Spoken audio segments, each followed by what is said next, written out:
why am I mad? You know, white people ask me, why am I so angry?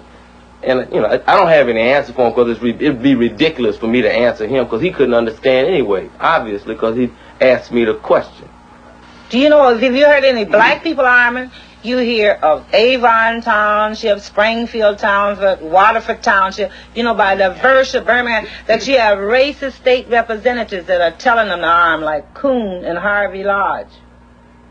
You don't have, listen, if a black man was a state representative and was going around in the county telling black people to arm themselves, he would be in prison for inciting a riot. Right. Well, aren't there black people telling their Of people course to arm? Sure. Self-defense. In the black legislature, she made the distinction I between said the black people and black legislatures. Sure, but if a black legislature was out in the county telling black people to arm themselves, where do you think they'd be now?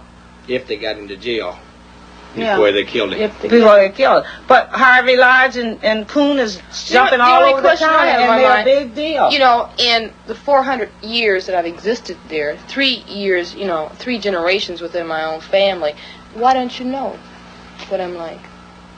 What is it so new in 1968 or, you know, in the 60s that you've got to learn? Because my grandfather was born, you know, he's 90. My mother was ready for integration. You know, she's middle-class Negro. Now, all of a sudden, you come to me, and you say, you know, communicate with me. Hell, I've been here all the time. And we've been Where were you? Communicate.